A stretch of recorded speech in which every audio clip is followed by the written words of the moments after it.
Luaran yang diharapkan. Luaran yang diharapkan dari penelitian ini adalah untuk menjadi bahan rujukan penelitian, skripsi, dan tesis bagi mahasiswa. Manfaat penelitian. Yang pertama adalah bagi masyarakat. Penelitian ini diharapkan dapat menambah wawasan pengetahuan bagi pembaca secara umum untuk mengetahui bagaimana pengaruh gerakan jamaah tabligh terhadap persebaran Islam di Indonesia. Yang kedua adalah bagi mahasiswa. Besar harapan kami penelitian ini dapat dijadikan referensi dan penambah wawasan bagi mahasiswa. Dan yang ketiga adalah bagi universitas. Penelitian ini diharapkan dapat menjadi dokumentasi di universitas dalam bentuk teks dokumen dan untuk menambah wawasan keilmuan. Penelitian terdahulu. Yang pertama adalah strategi dakwah gerakan jamaah tabligh di Kota Pancor oleh M. Zainul Asror. Strategi jamaah tabligh di Kota Pancor adalah strategi dakwah Islam tradisional kultural. Beberapa strategi dakwah yang dilakukan oleh jamaah tabligh diantaranya: yang pertama, secara intens mengajak masyarakat atau jamaah untuk sholat berjamaah di masjid. Yang kedua adalah membangun in-group feeling terhadap anggota baru di jamaah tabligh sesuai dengan ajaran jamaah tabligh. Dan yang ketiga adalah membangun sunnah Nabi yang menjadi pokok tujuan jamaah tabligh. Dan yang kedua adalah pengaruh dakwah jamaah tabligh terhadap pembangunan masyarakat muslim di Lombok sejak tahun 2011 sampai 2016 oleh M. Zaki Abdillah. Jamaah tabligh merupakan gerakan yang sejalan dengan doktrin Ahli Sunnah wal Jamaah. Hanya saja ajarannya tidak menyeluruh dan tidak komprehensif. Sedangkan dari aspek amal dan akhlak, jamaah tabligh memiliki militansi yang tinggi, terutama dalam menjalankan ibadah sholat berjamaah. Demikian pula dengan akhlak ketika berdakwah. Mereka tidak mengenal kata bosan.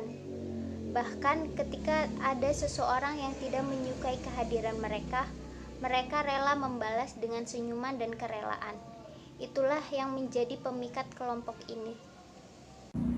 Saya Risya Mahrunisa. Di sini saya akan menjelaskan latar belakang dari penelitian yang berjudul Pengaruh Gerakan Dakwah Jamaah Tabligh Terhadap Persebaran Islam di Indonesia.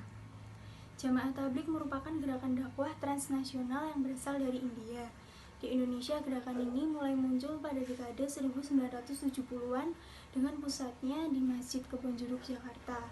Komunitas ini merupakan kumpulan jamaah yang melakukan aktivitas tabligh. Inovasi mereka dalam berdakwah berdasar pada kitab Fadailul A'mal, Khuruj, dan Hilah yang merupakan tradisi dakwah mereka. Jaulah adalah cara mengajak dan menyebarkan kebaikan. Amar merupakan sebutan untuk pemimpin mereka dan masjid merupakan basis dakwah mereka.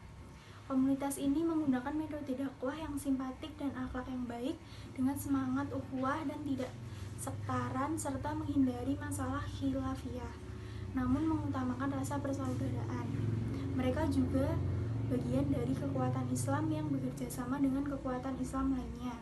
Semangat dakwah mereka merupakan hal yang terpuji dengan segala kelebihan dan kekurangan metode yang mereka lakukan. Tidak heran kalau kelompok jamaah tabligh banyak menarik simpati berbagai kalangan di Indonesia. Selanjutnya, rumusan masalah. Bagaimana pengaruh gerakan dakwah jamaah tabligh terhadap persebaran Islam di Indonesia? Selanjutnya, tujuan penelitian yaitu untuk mengetahui pengaruh gerakan dakwah jamaah tabligh terhadap persebaran Islam di Indonesia. Assalamualaikum warahmatullahi wabarakatuh. Langsung saja, saya ingin melanjutkan dari pembahasan proposal PKMP mengenai jamaah tabligh atau persebaran jamaah tabligh di Indonesia. Saya mendapatkan bagian yaitu landasan teori dan juga tahapan penelitian. Yang pertama saya akan sampaikan landasan teori yaitu mengenai dakwah. Di sini beberapa ayat Al-Quran menyebutkan seperti surat Al-Imran ayat 104, wal takum minkum ummatun yad'una ilal khairi wa ya'muruna bil ma'ruf wa yanhauna 'anil munkar wa ulaika humul muflihun. Di sini jelas disebutkan bahwa kita disuruh menyeru kepada kebajikan dan juga menghentikan sesuatu yang mungkar. Nah, disitulah orang-orang yang beruntung. Dan kedua juga ayat surat Al-Anfal ayat 24 itu juga menjelaskan tentang kita disuruh berdakwah dengan cara hikmah dan juga mau'izatul hasanah, atau pelajaran yang baik juga. Mungkin hal-hal tersebut yang menjadikan jamaah tabligh terpacu, atau landasan-landasan teologisnya membuat gerakan dakwah seperti itu. Dan juga selanjutnya tentang persebaran jamaah tabligh dalam awal mula pergerakannya, yaitu 1946 sudah bisa mencapai Asia Selatan, Asia Tenggara, Asia Barat Daya, dan juga Amerika.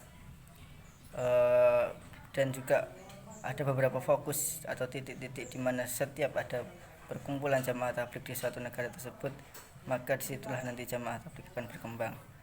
Karena dalam konsepnya juga mereka mengambil cara bil hikmah tadi, di mana seruan untuk mengajak dan mengajak. Karena nama jamaah tabligh sendiri itu jamaah, yaitu artinya perkumpulan, tabligh artinya menyampaikan. Di situ mereka hanya ingin mengajak orang ibadah dengan khusyuk, mengajak orang ibadah ke masjid, dan juga agar tetap juga mengingat Allah seperti itu dalam masjid, berkumpul, menyampaikan dengan retorika yang baik, menyampaikan bagaimana jamaah-jamaah tersebut agar tetap fokus dalam berdakwah. Untuk tahapan penelitian kami menggunakan metode kualitatif, yaitu dengan pendekatan library research, di mana di situ kami mengkaji literatur yang berkaitan dengan pengaruh jamaah tabligh atau persebaran dakwah jamaah tabligh. Nah, nanti seperti jurnal dan lain-lain itu kita jadikan referensi untuk bagaimana mengetahui pengaruh dari jamaah tabligh di masyarakat. Seperti itu.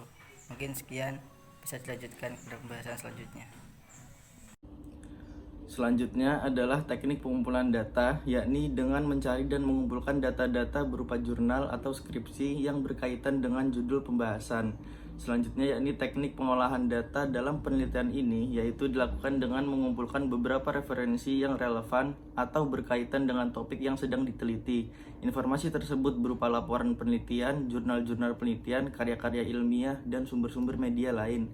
Selanjutnya teknik analisis data, yakni dengan mengamati dan menyimpulkan hal-hal penting dalam sumber-sumber data, lalu dikumpulkan dan diambil kesimpulan yang berkaitan dengan pokok tema yang dibahas. Terima kasih.